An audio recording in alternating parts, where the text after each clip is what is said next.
আচ্ছা মা, তুমি কতটুকু লেখাপড়া করেছো? আমি কোরআনে হাফেজ। ও, তার মানে হাফেজা। আচ্ছা, বাংলা পড়েছো? না, আমি বাংলা লাইনে পড়াশোনা করিনি, আমি আরবি লাইনেই পড়াশোনা করেছি। ও মাই গড, এই মেয়ে নাকি বাংলা স্টাডি করে না, ইংলিশ তো দূরের কথা। আর এইরকম একটা মেয়ে আমাদের বাড়ির বউ হবে? Daddy, impossible. Mummy, she's look like so weird and dirty. এরকম একটা মেয়ে আমাদের বাড়ির বউ হতে পারে না। এই মেয়ে যদি আমাদের বাড়ির বউ হয়ে যায়, আমাদের কালচার সোসাইটি কোনো কিছু মেনটেন করে চলতে পারবে না। মমি, তুমি থামবে? আম্মু, কোথায় নিয়ে আসলা এটা? যে জায়গায় কিনা আমাদের সবাইকে বসতে দিতে পারে না, মেয়ে নাকি শুধু আরবি পড়াশোনা করছে, বাংলা ইংরেজি কোনো কিছুই পড়ে নাই। আমাদের সমাজের সাথে আমাদের কালচারের সাথে কি সে মিশতে পারবে? এটা সম্ভব কোনোদিন? তুমি কিছু বলছো না কেন? না, আমি আর কি বলবো, আসলে মেয়েটা দেখতে সুন্দর সুন্দর, আরবি পড়া জানে। তুমি তো একটু বললে আগে যে আরবি পড়া একটা মেয়ে আমাদের বাড়িতে থাকলে বাচ্চা কাচ্চা আরবি শিখবে আর কি। না, ইংলিশ টিচার রেখে দেবো বাচ্চা শেখানোর জন্য। এটা কোনো কথা? এটা কখনোই হতে পারে না বাবা। থামবে তোমরা? বাড়িতে যদি একটা হাফেজা থাকে, তাহলে ভবিষ্যতে বাচ্চা কাচ্চা হলে আরবি পড়াতে পারবে। আম্মু, যা বলতেছো ভাইবা চিন্তা বলতেছো, আর কোথায় নিয়ে আসলা এটা? যেখানে কিনা আমাদের সবাইকে বসতে দিতে পারে না, মেয়ে শুধু আরবিতে পড়াশোনা করছে, ইংরেজি বাংলা কোনো কিছুই পারে না। এই মেয়েকে তোমরা ভাইয়াকে বিয়ে করানোর জন্য নিয়ে আসছো। আমার কিন্তু এখানে কোনো মতামত নাই, আমি আর এই বিয়ের মধ্যে কোনো ইচ্ছাও নেই। শোনো, তোমাদের মতামত নিয়ে আমি বসে থাকবো না। আর বসার জন্য এখানে এসেছো না থাকার জন্য এসেছো? আমাদের বাড়িতে বসার জায়গা নেই, থাকার জায়গা নেই। মেয়ে পছন্দ হবে, আমরা মেয়েকে বউ করে নিয়ে যাব। এটা নিয়ে তোমাদের মধ্যে এত ডিসকাস হচ্ছে কেন? মমি, মেয়েটা যখন আমাদের বাড়িতে যাবে, মেয়েটা তো সবসময় আমাদের দিকে উইয়ার্ড ভাবে তাকাবে, সে তো আমাদের কালচারের সাথে মিশতে পারবে না। যখন আমাদের বাসায় কোনো গেস্ট আসবে, তারা তো অলওয়েজ ইংরেজিতে কথা বলে। এখন মেয়েটা যদি ইংরেজিতে কথা বলতে না পারে, তখন তারা কি ভাববে যে কোথা থেকে কোন ফকিন্নি ধরে নিয়ে আসলে সে এই বাড়ির বউ হয়ে গেছে। এটা হয় না মা। আম্মু দেখো, ওনার আচার ব্যবহার আমার কাছে ভালো লাগতেছে না। এই যে আমরা কথা বলতেছি, সে মানে কিভাবে আমাদের দিকে তাকাচ্ছে, হাসে, মানে আমাদের কোনো কথাই সে ধার্য করতেছে না। তারপর এটা হলো? আরেকটা জিনিস খেয়াল করছিস, ড্রেসের দিকে তাকা। এটা কোনো ড্রেস হলো? ও। গ্রামে খ্যাত মেয়েদের মতো একটা পোশাক পরে আছে। তোমরা থামবে? বাবা, তোর পছন্দ হয়েছে মেয়েকে? মা, তুমি আছো, বাবা আছে, তোমাদের পছন্দে আমার পছন্দ, আমার কিছু বলার নেই। আচ্ছা, আমি একটা কথা বলে দিচ্ছি, আমার এই মেয়েকে পছন্দ হয়েছে। আমি এই মেয়েকে ঘরে বউ করে নিয়ে যেতে চাই। আলহামদুলিল্লাহ। কিন্তু আমার একটা শর্ত আছে। শর্ত? কি শর্ত বলো?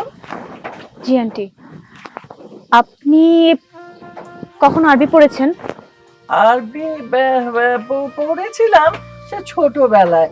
ওই অনেকদিন পড়াশোনা না থাকলে গ্যাপ পড়ে যায়, তো এখন আর কি ভুলে গেছি। ও আচ্ছা, আপনি নামাজ পড়েন? হ্যাঁ, ওই যে মাঝে মাঝে যে 27-এ রোজা অথবা শবে বরাত হলে তখন ওই যে আরবি বইগুলো আছে না, ওগুলা রেখে ওই যে বাংলা তর্জমা করে মাঝে মাঝে পড়ি। আচ্ছা বোন, তুমি তো অনেক বড় হয়েছো, তুমি কোরআন শরীফ পড়তে পারো? হোয়াট? তুমি আমাকে প্রশ্ন করার কে? আমি কি পড়তে পারি না পারি সেটা আমি তোমাকে বলবো না। What do you mean by that? Uncle, আপনি কি 5 ওয়াক্ত নামাজ পড়েন? আসলে মা, ওই যে ব্যবসা বাণিজ্য নিয়ে এত ব্যস্ত থাকি, ঠিক হয়ে ওঠে না আর কি। যে আমাদেরকে সৃষ্টি করেছে, এই দুনিয়ায় পাঠিয়েছে, আমাদের সৃষ্টিকর্তা, আমরা তারই ইবাদত করি না। এই দুনিয়ার পিছনে খাটতে খাটতে নিজেদের সময় ব্যয় করছি, তার কথা স্মরণ করি না। এদিকে প্রত্যেকটা মানুষের উচিত তার সৃষ্টিকর্তাকে স্মরণ করা। কিছু মনে করবেন না আঙ্কেল, আপনারা রোজা করেন? রোজা মা আসলে থাকতে পারি না তো, তবে আজ যে লোককে খাওয়াই, হ্যাঁ হ্যাঁ 5-7 জন লোক আমার বাড়িতে রোজা থাকে, হ্যাঁ হ্যাঁ হ্যাঁ। আমরা ওদেরকেই খাওয়াই আর কি। ওই যে রোজার বিনিময়ে না ওই টাকা দিতে হয়, তারপরে 3 বেলা করে খাওয়াতে হয়, এইসব। আসলে আমি না ক্ষুধা না সহ্য করতে পারি না মা, এই জন্য আমার ঘরে কেউই রোজা রাখে না। আপনারা তো অসুস্থ না আন্টি, আপনার সন্তানরাও তো অসুস্থ না, সবাই সুস্থ স্বাভাবিক। নিজেরা স্বাভাবিক থাকলে তো অন্য কাউকে দিয়ে রোজা রাখানো যায় না।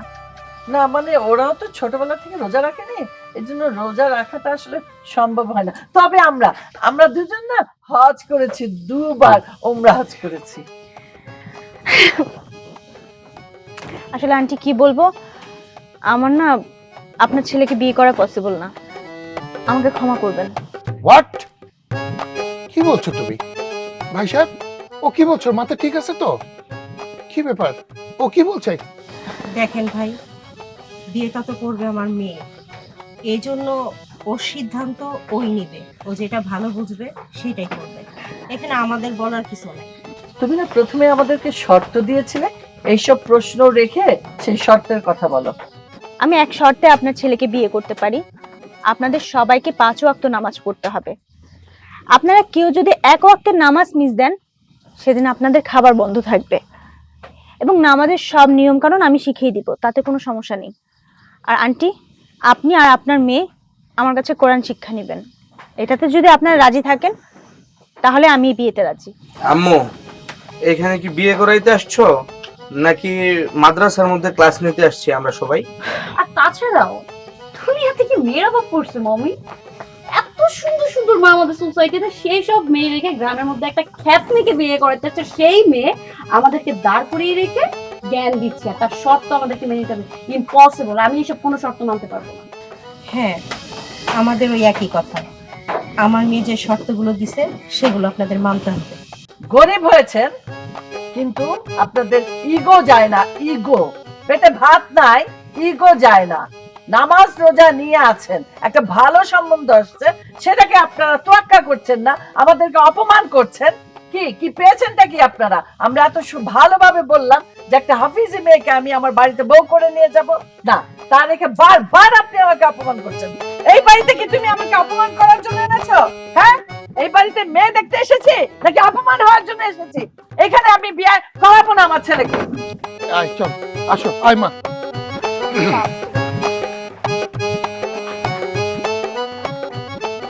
মা, তোমরা কোনো চিন্তা করো না, আল্লাহ যা করে ভালোর জন্যই করে। দেখি না আল্লাহর কি সিদ্ধান্ত। চলো বাবা, ভেতরে চলো। উফ, এমন একটা ফকিন্নি বাড়িতে নিয়ে গেছে, অপমান হয়ে আসতে হইলো। কি খুব না বলছিলা যে একটা মেয়ে নিয়ে আসবো, চলো আমার সাথে? আমি যেতে চাই নাই, তারপর জোর করে তুমি নিয়ে গেছো। এই আমার ছেলেটাও যেতে চায় নাই, ওরা তো চাই নাই, ওদেরও তুমি জোর করে নিয়ে গেছো। কেন, কি পাইছো? হলো মান সম্মান রাখলো, অপমান করে বের করে দিল না আমাদের? দেখো, ওই মেয়েটা কিন্তু ভুল কিছু বলেনি। ও, ওই মেয়েটার ভুল কিছু বলেনি? তোমার কাছে ওই মেয়েটার কথা রাইট মনে হচ্ছে এখনো পাপা? মারে, ও তো আমাদের কাছে কিছু চায়নি, টাকা পয়সা ধন দৌলত কিছু চায়নি। ও যা বলেছে সেটা আমাদের ভালোর জন্য বলেছে, আমরাই সেটা নেগেটিভ নিয়ে ওই বাড়ি থেকে বিয়ে ভেঙে দিয়ে চলে আসছি। কাজটা কত বড় ক্ষতি আমরা করেছি। ও শিট বাবা, কি বলছো তুমি এগুলা? ওই ডার্টি গার্লের সাপোর্ট নিয়ে তুমি আমাদের সামনে কথা বলতেছো? আমি কোনোদিনও দেখি নাই যে তুমি কোনোদিন পশ্চিম দিক দিয়ে মাথা ঝুঁকিয়ে কোনদিন নামাজ পড়েছো, আর তুমি আমাদেরকে এখন বলতেছো যে ওই মেয়েটা ঠিক কথা বলছে। দেখো ড্যাডি, ওই মেয়েটা আমাদেরকে ডোমিনেট করে কথা বলছে, মাকে ইনসাল্ট করছে, আমাদেরকে ইনসাল্ট করছে, তারপর তুমি মেয়েটার সাপোর্ট নিয়ে কথা বলতে পারো না? বাবাকে এত কথা বলে লাভ নাই। আচ্ছা মা, যেই ঘটনাটা ঘটছে, এই ঘটনা ঘটার পর তোমার বক্তব্য কি? আমি বাবার কথা শুনতে চাই না, তুমি যা বলবা তাই হবে। আমাদের কি ওইখান থেকে চলে আসা ভুল হয়েছে? হ্যাঁ রে বাবা, আমার তো মনে হয় ওইভাবে ওইখান থেকে আসা আমাদের ভুল হয়েছে, এই জন্য যে আমরা মুসলমান। মেয়েটা তো খারাপ কিছু বলেনি, আমরা মুসলমান, আমাদের 5 ওয়াক্ত নামাজ পড়তে হবে, রোজা রাখতে হবে, দান খয়রাত করতে হবে। মেয়েটা তো ভালোই বলেছে, আমরা কি এসব করি? আমরা তো সারাদিন কত নাচ গান, ইউটিউব, মোবাইল নিয়ে পড়ে থাকি, কতক্ষণ সময় লাগে 5 ওয়াক্ত নামাজ পড়তে? আমরা যদি ওই সময়টুকু আল্লাহর নাম নেই, আমাদের নিজের শরীর স্বাস্থ্যও ভালো থাকবে, আমাদের বেহেশতে যাওয়ার রাস্তাটাও আল্লাহ খুলে দিতে পারে। মা, আমার ক্ষমা করবা, তোমার কাছে জিজ্ঞেস করে আমার অনেক বড় অন্যায় হয়েছে, ভুল হয়েছে। আচ্ছা, তোমার কথাও শুনতেছে না ভাইজান। তোমার একটা কথা বলি, তুমি সেই ছোটবেলা থেকে বড় হইছো, খুব আধুনিক ভাবে বড় হইছো, স্টাইলিশ ভাবে বড় হইছো। তোমার কি ওই বাড়িতে বিয়ে করতে মন চায়? জীবনে একদিনও শ্বশুর বাড়িতে যাইতে পারবে না। তোদের দুজনের কথা শুনে না আমার হাসি পাচ্ছে। কেন হাসি পাচ্ছে জানিস? পৃথিবীতে কোনো মানুষই পারফেক্ট না, কোনোভাবেই কোনো না কোনো মানুষের ভুল করেই থাকে। আর এই পরিবারে আজকে আমরা 5 জন মানুষ, এতদিন যা করছি সম্পূর্ণটাই ভুল করছি। এটা আমার রিয়েলাইজ হয়েছে কখন জানিস? ওই বাড়িতে যাওয়ার পর ওই মেয়েটার কথাগুলো শুনে। আমরা মুসলমান, আমাদের প্রত্যেকের উচিত অন্তত 5 ওয়াক্ত নামাজ পড়া, মানুষের সাথে ভালো ব্যবহার করা, দান খয়রাত করা, হজ যাকাত জাস্ট দেয়া। শাট আপ প্লিজ ভাই, তোমার মুখের উপর কোনো তর্ক করতে চাচ্ছি না। এতদিন কিভাবে চলছো, সবকিছু কি ভুলে গেছো? আমরা কোন ক্লাসের লোকদের সাথে চলাফেরা করি, আর সেখানে এসে কিনা একটা ফকিন্নি মার্কেটে এই বাড়ির বউ হবে, সে কি আমাদের ক্লাস মেনটেন করে চলতে পারবে? শোন মা, এখানে কোনো লাভ লসের কথা না। দেখ, তুই যে বললি পশ্চিম দিকে আমি ঢিস দেই না, হ্যাঁ তোরা দেখিস নাই, কিন্তু তোর দাদি যখন বেঁচে ছিল তোর মাও 5 ওয়াক্ত নামাজ পড়তো, আমিও তখন 5 ওয়াক্ত নামাজ পড়তাম। তারপরে তোর মা ক্লাব, সোসাইটি, পার্টিতে গিয়ে আস্তে আস্তে নিজেকে পরিবর্তন করলো, তোদের জন্ম হলো। তোদেরকে সত্যি আমরা মক্তবে পাঠাইনি, নামাজ পড়াইনি, কোনো কিছু করিনি, কিন্তু বড় খোকা কিন্তু ছোটবেলা থেকেই নামাজ পড়তো। তো যাই হোক মা, তোরা যদি এটা অপছন্দ করিস, আমি তারপরেও বলবো আমাদের ভুলটা শুধরানোর জন্য ওই বাড়িতে যাওয়া উচিত। ওদের আব্বা, সাথে আমি আর কোনো কথা শুনতেছি না। আপনি যে কথাগুলো বলতেছেন এই কথাগুলো শুই না আমার শরীরের রোম দাঁড়ায় যেতেছে, জিদ উঠতেছে। আমরা মানতে পারবো না, আমরা নামাজ কালাম পড়তে পারবো না। ওই মেয়ের যদি এই বাড়িতে আনা হয় তাহলে আমাদের নামাজ পড়তে হবে। ওই মেয়ে নাকি আমরা নামাজ না পড়লে আমাদেরকে খাইতে দিব না। কত বড় সাহস ওর! আচ্ছা বাবা, আমরা যে দেখি ওরাই রাজি হবে কিনা তারই তো ঠিক নেই। হ্যাঁ, দেখে এদের পছন্দ করতেছো, আমি বুঝতেছি না, পাগল হয়ে যাচ্ছে তোমাদের কথা শুনে। আমার মনে হচ্ছে কি শোন, তাবিজ করছে মনে হয়, আগের থেকে মনে পরিচিত তাবিজ করছে এদেরকে। শোনো, তুমি ওদের কথা শোনো না তো। আমার মনে হয় ওই মেয়েকে এই বাড়িতে দরকার। ওদের শুদ্ধ করতে হলে ওই মেয়েকেই দরকার। মা, এখানে কথা না বাড়ে আমাদের এক্ষুনি যাওয়া উচিত। চলো চল বাবা, চলো চলো। আসো। যাও যাও, থার্ড ক্লাস মার্কা মেয়েটাকে এই বাড়িতে নিয়ে আসো। ওই মেয়ে যদি এই বাড়িতে আসে না, এই বাড়িতে আমরা 2 ভাই বোন থাকবো না। শোন, বাড়ি থেকে বের হয়ে চলে যাবো। এসব ঠেকঠেক করতে করতে চলে যাবো। আসো, ডাকো ডাকো। বশির ভাই, বশির ভাই, বশির ভাই বাড়ি আছেন না? ওয়ালাইকুম আসসালাম। আমরা আসছিলাম আর কি একটু কথা বলতে। ও আচ্ছা আচ্ছা, বসেন। বসো তুমি যাও, আরেকটা চেয়ার এনে দাও। বসো। কেমন আছেন? জি, ভালোই আছি। এই সমস্যা নেই, সমস্যা নেই, আমি দাঁড়িয়ে থাকি, সমস্যা নেই। বলছিলাম কি, আপনি বসেন। ঠিক আছে, আমি তারাই বাবাজি, আপনি বসেন। না না, ঠিক আছে। আচ্ছা, তাহলে আমরা যেই জন্য আসলাম আর কি, আমরা বাড়িতে গিয়ে আলাপ আলোচনা করে দেখলাম যে এই মেয়েকে আমার পছন্দ হয়েছে, আর এই মেয়েকে আমি ঘরে বউ করে নিয়ে যেতে চাই। আপনি একটু ওকে বোঝান। আমি তো বলেইছি আমার ওই শর্ত মানলে আমি বিয়ে করতে রাজি আছি। মা, আমরা তোমার সব শর্তে আমরা রাজি মা। আমরা চাই তুমি আমার বাড়ির বউ হও।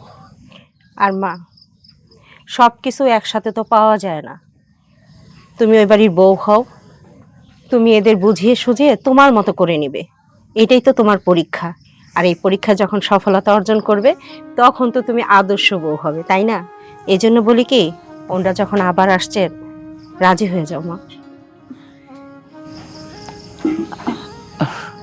বাবা, আমা, তুই রাজি হয়ে যা।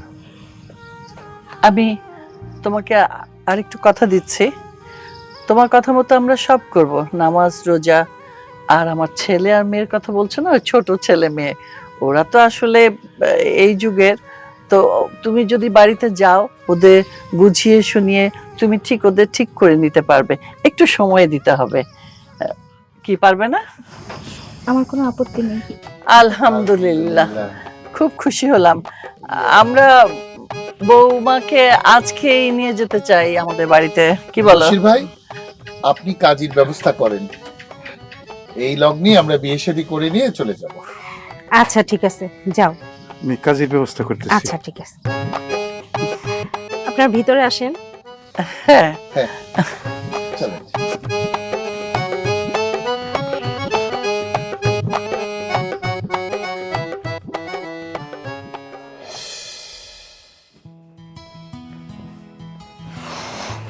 কি করে নামাজ পড়বো? এত ইজি নামাজ পড়া? ছোট্টবেলা থেকে সকালবেলা ঘুম থেকে ওঠার পরে কোথায় তুমি মক্তবে পাঠাবা সেটা না করে পাঠিয়েছো ইংলিশ মিডিয়ামের কোচিং করার জন্য। তাহলে কিভাবে নামাজটা পড়বো? তুমি বললে ইউটিউব দেখে দেখে একটু সূরা কেরাত শিখতে, নিয়ম কানুনগুলো জানতে। ও মাই গড, ওখানে যা বলে সব তোমার মাথার উপর দিয়ে যাচ্ছে, আমি তো কিচ্ছু বুঝতে পারতেছি না আরবিতে কি বলতেছে না বলতেছে। মা, আমার পক্ষে ইউটিউব দেখে নামাজ পড়া সম্ভব না। বুঝছি, তুই যে আমাকে দোষটা দিলি। ইংলিশ মিডিয়ামে আগে পড়তে হয়, এটা সামাজিকভাবে দরকার, দুনিয়ার দরকার। হ্যাঁ, আখিরাতের জন্য নামাজ পড়া দরকার, আরবি পড়া দরকার, কায়দা পড়া দরকার।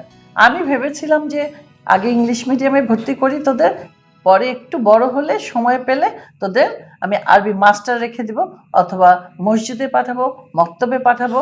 কিন্তু সেই সময়টা আমি পেয়েছি? এত কাজে কর্মে ভিড়ে আমিও ভুলে গেছি, তোর বাবাও ভুলে গেছে। আর তোরা বড় হয়েছিস, দুষ্ট হয়েছিস, শয়তান হয়েছিস। বারবার বলেছি আরবি পড়, কায়দা পড়, আলিফ বা তা সা পড়, কিন্তু তোরাও পড়িসনি। না মা, আজ পড়বো না, কাল পড়বো না, পরশু পড়বো। এভাবেই সময়টা পার হয়ে গেছে। কখন যে ভুলে গেলাম যে তোদের আরবি শিক্ষা দিতে হবে। এখন আমার এই বউটাই বাড়িতে আসলো দেখেই আমার মাথার মধ্যে আবার ঢুকলো যে না, শুধু দুনিয়ার কাজ করলে হবে না, আল্লাহর কাজ করতে হবে, নামাজ রোজা পড়তে হবে, কোরআন শরীফ পড়তে হবে। তো কোরআন যে পড়বি সেটা তো আরবি পড়তে হবে, প্রথম থেকেই পড়তে হবে, কায়দা থেকে যেতে হবে, আলিফবে থেকে যেতে হবে। হ্যাঁ, আর কি বললি? ইউটিউবের কথা। আজকাল ইউটিউব দেখে তো সবাই সব কিছু শিখে। আমি বলেছিলাম বউয়ের কাছে লজ্জা না পেতে হলে প্রথমে একটু ইউটিউব দেখে শিখ, সব কিছু শিখতে পারিস। আর ইউটিউবে আরবি পড়া কেন শিখতে পারবি না? সূরা কেন পড়তে পারবি না বল? আচ্ছা ঠিক আছে, আমি তোমার কথা মানলাম যে সব দোষ আমার। তোমাদের দোষগুলো না আমার আর আমার ভাইয়ের উপরে দিও না, কারণ তোমরা যদি চেষ্টা করতে যে ছোটবেলা থেকে আমাদেরকে আরবি পড়াবা, তাহলে আজকে আমরা আরবি পড়া ঠিকই শিখতে পারতাম। যাই হোক, ইউটিউবের মধ্যে ওনারা আরবিতে কি না কি বলে, আমি কিচ্ছু পারি না মা। ইউটিউব থেকে আমার আরবি শেখা সম্ভব না মা। ঠিক আছে, তুই ইউটিউব থেকে আরবি পড়া শিখিস না। এখন ঘরে যখন আরবি মাস্টার চলে আসছে। মাস্টার আছে মানে? কে সে? তোর ভাবি। সরি, আমি ওনার কাছ থেকে কোনো কিছু শিখতে পারবো না। ওনার জন্য এখন আমাদের এই ভোগান্তিতে পড়তে হয়েছে মা। উনি এই বাড়িতে আসছে বলে আমাদের সবাইকে নামাজ পড়তে হচ্ছে। যদি নামাজ না পড়ে তাহলে নাকি খাবার দাবার বন্ধ, তাই আমরা নামাজ পড়তেছি। এখন তুমি বলতেছো আমাকে তার কাছে গিয়ে শিখতে? আমি পারবো না, এটা আমার পক্ষে সম্ভব না। কেন? ভাবির কাছে কি আরবি শিখতে লজ্জা লাগে? অবশ্যই লজ্জা লাগে, কেন লজ্জা লাগবে না? ওনার কাছ থেকে আমি কেন শিখতে যাবো? এই, পড়ার কোনো লজ্জা নাই, আর বিশেষ করে আরবি শিক্ষারও কোনো বয়স নাই। কোনো কথা না, তোর ভাবির কাছে যা, যে আরবি শেখাটা শিখে নে, নামাজ পড়াটা শিখে নে। গত রাতে কি করছে তোর ভাবি? আমাকে নামাজ পড়া শিখাইছে। একটা সূরা অনেক কষ্টে আমি মুখস্থ করছি, আজকে আরেকটা ধরবো। কি তুই পারবি না? আমি যদি এই বয়সে পারি আর তুই পারবি না, এটা হলো? তোদের ব্রেন তো আরো পরিষ্কার। তোমার পরিবর্তন দেখে আমারই অবাক লাগতেছে। যে মহিলার মনে এত হিংসা ছিল, কারো সাথে কথাই বলতো না, সে ভাবির কাছে গিয়ে শিখছে। তুমি পারলে আমি কেন পারবো না? এই তো। আউযু বিল্লাহি মিনাশ শাইতানির আমার আশা নেই ভালোবাসার। এই দেখ কি দেখ। আরে আরে এই সর্বনাশ, তুই আজকাল ওয়াচ্ছ না কি হইব? মাহফিল করবি? মাহফিল করমু কেন? নামাজ পড়তে হইব না? আজকে ডাইনিং টেবিলে খামু না বইয়া, যেইভাবে বইছি এইভাবেই খামু, বুঝছস? যা তাড়াতাড়ি খামুলে দৌড় দে। আপনি মনে হয় ভুইলা গেছেন, এই বাড়িতে যদি কোনো মানুষ নামাজ না পড়ে তার পেটে ভাত জুটবে না। এটা কি কোন জায়গায় লেখা আছে? কোনো বইয়ের মধ্যে লেখা আছে? কেন আপনি জানেন না বাড়িতে নতুন ভাবি আইছে, নতুন ভাবির রুলস যে এই বাড়িতে যদি খাইতেই হয় তাহলে আগে নামাজ পড়তে হয়। শোন, আমি জীবনে নামাজ পড়িও নাই, নামাজ পড়তেও পারবো না, কিন্তু এই বাড়িতে আমি 3 বেলার জায়গায় 5 বেলা খামো। কেডা আমারে ঠেকায় রাখে ওইটা আমি দেখবো। আমি ঠেকাবো। হ্যাঁ, তুমি ঠেকাইবা?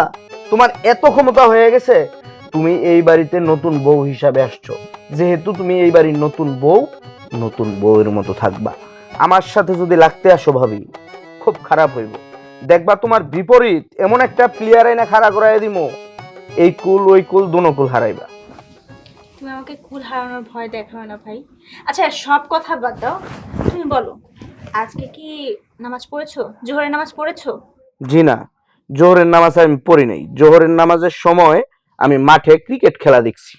বুঝতে পেরেছি, সূরা কালাম পারো না তো, তাই হয়তো বা নামাজ পড়তে পারোনি। সমস্যা নেই, তোমাকে সূরা কালাম আমি শিখাই দিব। ভাবি, তুমি এমন ভাবে কথা কইতাছো, আহারে তুমি মনে হইতাছো সূরা কালামের উপর অনার্স মাস্টার্স কমপ্লিট করছো ঢাকা বিশ্ববিদ্যালয় থেকে, তাই না?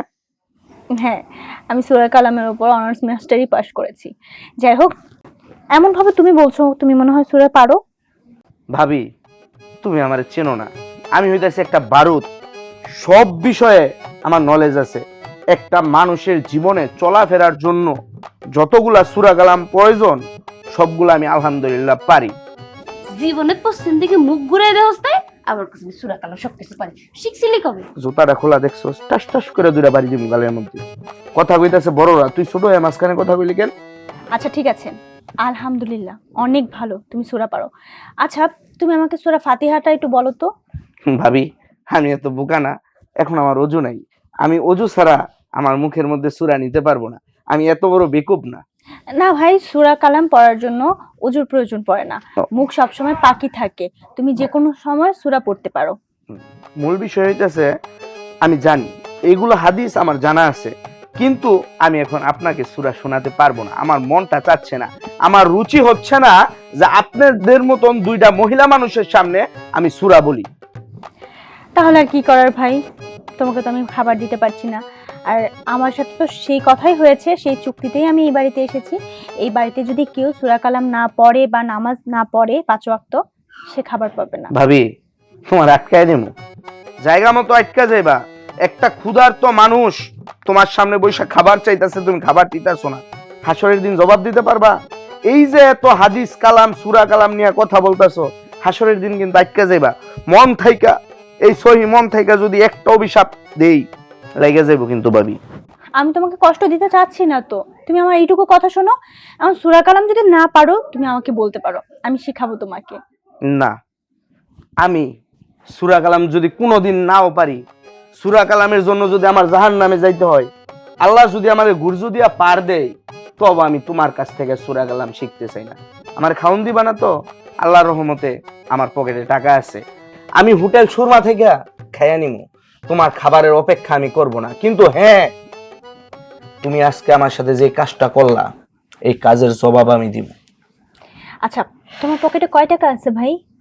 এই যে আঙ্গুলটা উঠানো দেখতেছো, 1K টাকা নিয়ে আমি হোটেলে যাব। আমার যা যা মন চায় আমি সব খাবো। যাক, খুব ভালো। আর তাহলে আমি বাবাকে বলে দিব এরপরে যাতে তোমাকে আর কোনো টাকা না দেয়। ভাবি, আমার সাথে রাজনীতি করো না। রাজনীতিতে কিন্তু আমি অনেক পাকা। রাজনীতিতে পাকা হয়ে এখন অবসর নিয়ে তোমাদের সামনে বইসা রইছি, কথাটা মাথায় রেখো। আচ্ছা ভাইয়া। ও মাই গড, আমার ভাই তোমার কাছে হার মানছে। মানে আই ক্যান বিলিভ দ্যাট। সে কি করে তোমার কাছে হার মানলো? ওর কাছে তো আমাদের বাসায় কেউ তর্ক করে পারে না, সবাই ওর কাছে হার পারে। যাই হোক, তুমি ওকে শায়েস্তা করতে পারবা, ওকে নামাজ পড়ানোর জন্য বাধ্য করতে পারবা। একদিন সবকিছু ঠিক হয়ে যাবে। ভাবি, আমি তো নামাজ পড়ার প্রসেসিংটা তোমার কাছ থেকে একটু হলেও শিখছি, কিন্তু ওই যে আলহামদুলিল্লাহর সাথে কুলফু সূরা পড়ে নামাজ পড়েছি, কিন্তু এখানে তো শুনলাম যে আরো সূরা 2-3টা শিখতে হবে, না হলে নাকি নামাজটা প্রপার হবে না। এখন তুমি যদি একটু আর 2-3টা সূরা শিখাই দিতে আমার জন্য ভালো হতো। আমি তোমাকে সবকিছু শিখিয়ে দিব। শোনো, মন থেকে যখন যে কাজটা করবে সেটা আল্লাহ খুব খুশি মনে কবুল করে নেয়। তুমি মন থেকে নামাজ পড়েছো, তোমার শান্তি লাগছে না আজকে? একটু শান্তি লাগছে। দেখবে তুমি যখন প্রতিনিয়ত নামাজ পড়বে খুব শান্তি পাবে। আর বাকি সূরা তুমি আমার সাথে চলো, আমি তোমাকে প্রপারলি শিখিয়ে দেব। আচ্ছা ঠিক আছে, চলো। চলো।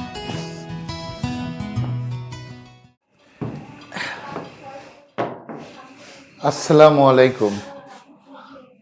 ওয়ালাইকুম আসসালাম। চলো লাঞ্চ করে নেই। কটা বাজে? আরে আমি নামাজ পড়ে আসলাম জহরের। ওহো, দেখো আমি একদম ভুলে গেছি যে জোহরের নামাজের সময় চলে যাচ্ছে। আচ্ছা তুমি এক কাজ করো না, তুমি খেয়ে নাও। দেখো অনেক দিনের প্র্যাকটিস তো, সময় লাগবে তোমার, যেমন আমার লেগেছে তোমারও লাগবে, এতে দোষের কিছু নেই, বুঝতে পারছো? তুমি নামাজ পড়ো, আমি তোমার জন্য অপেক্ষা করব। আচ্ছা কবে কখন আমি তোমাকে ছাড়া খেয়েছি বলো তো? অফিস থেকে আমি ছুটে আসতাম, তুমি লাঞ্চ রেডি করে বসতা, আমি এসে একসঙ্গে খেতাম আমরা, তাই না? শোনো, এখন কিন্তু সেই দিন নেই।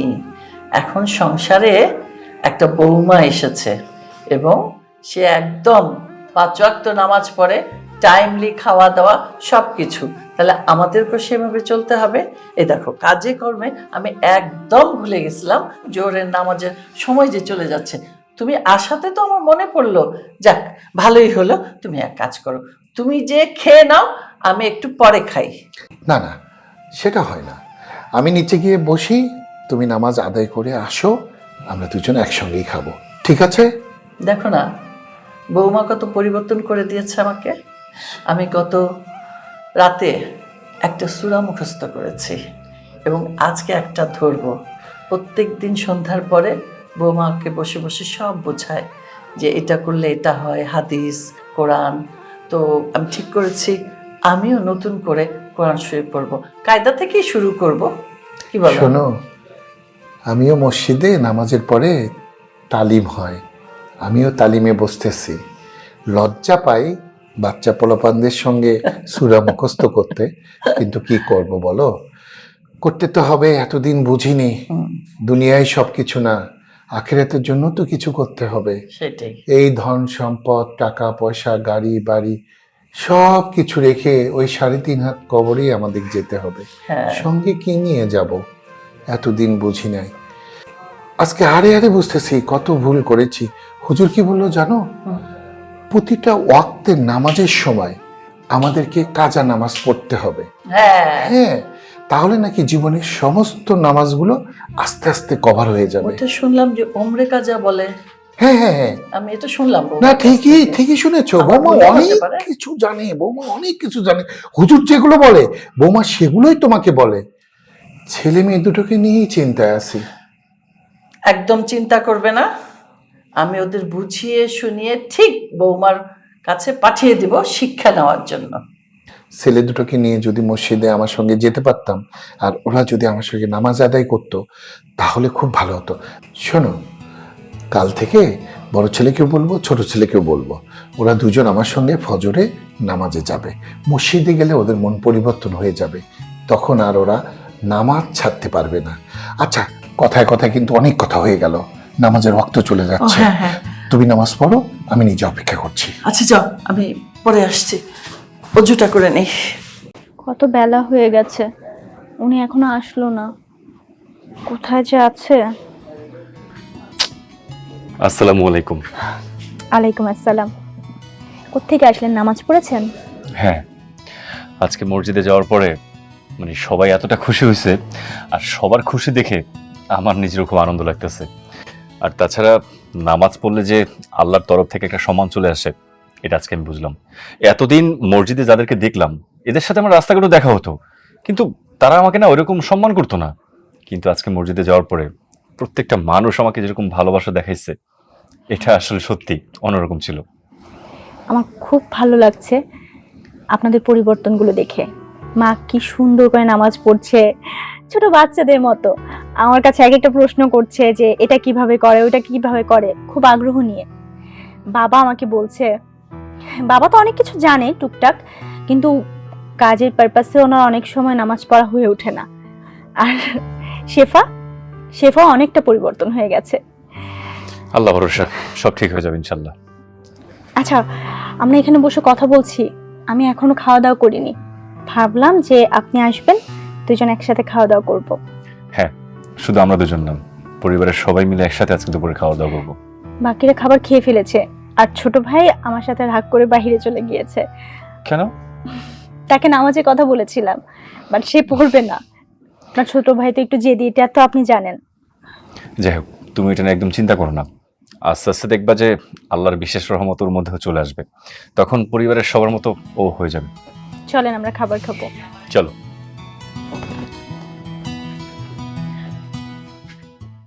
পড়তে বসতে পারোস না? দেখতেছোস যে আমি কাজ করতেছি। দূর আনা বড় না। কি কাজ করতেছো? এই তো আলনা গুছাইলাম। কেন, কিছু বলবা? হ্যাঁ, মেয়েটারে বিয়ে দিলাম, এতদিন হয়ে গেল, একটা দিন গেলাম না, কেমন আছে কি করতেছে দেখার জন্য মনটা উতলা হয়ে রইল। হ্যাঁ মা, আবার ঠিকই কইতাছে। চলো না আমরা আপাগো বাড়িতে যাই, খুব ইচ্ছা করতেছে আপায় দেখার লিগা। সত্যি কথা কি, আজকে কয়টা দিন ধরে আমারও মনটা ছটফট করতেছে। মেয়েটা এই যে বিয়ের পর ওই বাড়িতে আছে, একটা দিনের জন্য আসে নাই, আমরাও কোনো খোঁজ খবর নিতে পারি নাই। তাছাড়া যতটুকু কথাবার্তা বললাম, তাতে ওরাও যে খুব একটা ভালো লোক তাও কিন্তু না। মেয়ে কেমন আছে সেটা তো আমাদের দেখাটা দায়িত্ব, তাই না? অবশ্যই আমাদের দায়িত্ব। একটা কাজ করো, আমি না হয় বাসায় থাকি, তুমি আরো দুইজনে যে মেয়েটারে দেখে আসো, ও কেমন আছে, ও ওইখানে ভালো আছে কি না, সব কিছু শুনবা, বুঝতে পারছো? আর শোন, তুই তো জায়গায় যাবি, তুই মেয়ে মানুষ, তুই কিন্তু সব বুঝতে পারবি। আর বোন কেমন আছে না আছে, যা যা করে না করে আমার কাছে এসে বলবি সব। আমি বলছিলাম কি, তুমিও আমাদের সাথে চলো। আরে না, আমি যাব না, বাসায় কত কাজ আছে, তুমি আর তোমার মেয়ে যাও, পরে আমি যাব। আচ্ছা ঠিক আছে, তুমি যখন কইতেছ যাবো। আর শোনো, বুড়ো তো হয়ে গেছো, এখনো তো অনেক কিছুই বোঝো না। বিয়ে বাড়িতে গেলে খালি হাতে যাও না, অন্তত মিষ্টি নিয়ে যাও, ঠিক আছে? হ্যাঁ ঠিক আছে। তুমি বাজারে যাও, বাজারে যাই মিষ্টি নিয়ে আসো, আর ও রেডি হোক। তুই রেডি হো মা, আমি বাজারে যাই, মিষ্টি নিয়ে আসি। বেশি করে আইনো, যা রেডি হ। তুমি গেলেও তো পারতাম মা। আর দুধ আমি যাব পরে, তুই যা। নামাজ শুরু করতে প্রথমে ছানা পড়তে হয়। সুবহানাকাল্লাহুম্মা সুবহানাল্লাহুম্মা ওয়া বিহামদিকা ওয়া বিহামদিকা ওয়া তাবারাকা ইসমুকা ওয়া তাবারাকা ইসমুকা ওয়া তাআলা জাদ্দুকা ওয়া তাআলা জাদ্দুকা ওয়া লা ইলাহা গায়রুক। ওয়া লা ইলাহা গায়রুক। আসসালামু আলাইকুম। ওয়ালাইকুম আসসালাম। আসসালামু আলাইকুম। ওয়ালাইকুম সালাম। কেমন আছোস মা? আলহামদুলিল্লাহ অনেক ভালো আছি আব্বা, তোমরা কেমন আছো? আল্লাহর রহমত ভালো আছি। বিআইন সাহেবা, আপনাদের বাড়িতে এসে গর্বে আমার বুকটা ভরে গেছে। আপনাদের বাড়িতে না আসলে তো আমি বুঝতেই পারতাম না যে আমার মেয়েটাকে শুধু কোরআনের হাফেজই বানাই নাই, আপনাদের বাড়িটাকে জান্নাতের বাগান বানাতে চেষ্টা করছে। একদম ঠিক বলেছেন বেন, বেয়াই সাহেব। মিষ্টিটা নিন। ধরো। আমার বাগানটা আসলে শুকিয়ে যাচ্ছিল, আমি ঠিক সময়ে বাগানের মালিককে খুঁজে পেয়েছি। সে ঠিক সময় হালটা যদি না ধরতো, আমার সাজানো বাগানটা শুকিয়েই যেত। সাথে যে আমার একটা বট গাছ আছে, সেই বট গাছটা উড়ে যেত। কিন্তু আপনার মেয়ে এসে আমাদের সবাইকে শুধরে নিল। এই যে দেখুন না, এই বয়সেও আমি আপনার মেয়ের কাছে, মানে আমার বৌমার কাছে ছানা শিখছি, সূরা শিখছি, নামাজ ধরেছি। এটা কি কম বলেন? আপনি যে হাফেজে করেছেন আপনার মেয়েটাকে, একদম সহি সালামত করেছেন, এজন্য আপনার কাছে আমি কৃতজ্ঞ। এইরকম একটা মেয়ে আপনি জন্ম দিয়েছেন, এবং আল্লাহর কাছে বলি যে আমার ঘরে এরকম একটা বউ এসেছে, এটা অনেক ভাগ্যের ব্যাপার। আলহামদুলিল্লাহ। তালই সাহেব, আপনার একটা কথা বলি। ওই দিন তো আমরা আপনাদের বাড়ি থেকে রাগ করে চলে আসছি, আপনাদেরকে অনেক অপমান করছি। আসলে যদি মানুষ মানুষের সাথে না থাকে, না চলে, তাহলে বুঝতে পারে না কে কেমন মানুষ। আসলে যে বড় ভাবি, তার কাছ থেকে আমাদের অনেক কিছু শেখার আছে। আমি হয়তো ভাবির ছোট, এই যে দেখেন আম্মা, আম্মাও কিন্তু ভাবির কাছে শিখতেছে। আসলে যে কবিরা যে বইয়ের মধ্যে লিখছিল যে মানুষের শেখার কোনো বয়স নেই, সত্যি কথা, মানুষের শেখার কোনো বয়স নেই। আমরা ভাবির কাছ থেকে কোরআন শিখতে পাইরা আমরা খুবই আনন্দিত। আমি মন থেকে দোয়া করি, আমি তো 5 ওয়াক্ত নামাজ শুরু করছি। আমি নামাজ পড়ে দোয়া করি আমার জন্য। কি দোয়া করি জানেন?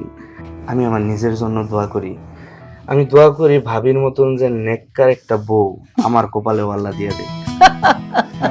আচ্ছা, আমরা কি এখানে দাঁড়িয়ে দাঁড়িয়ে কথা বলবো? বিয়ে সাহেব কত দূর থেকে আসছে না? বৌমা, খাবারের ব্যবস্থা করতে হবে না? যাও বৌমা, তোমার বাবা যেটা পছন্দ করে সেই খাবারটা রান্না করবে, আমরা সবাই সেটা খাবো আজ। নাম উঠে গেছে।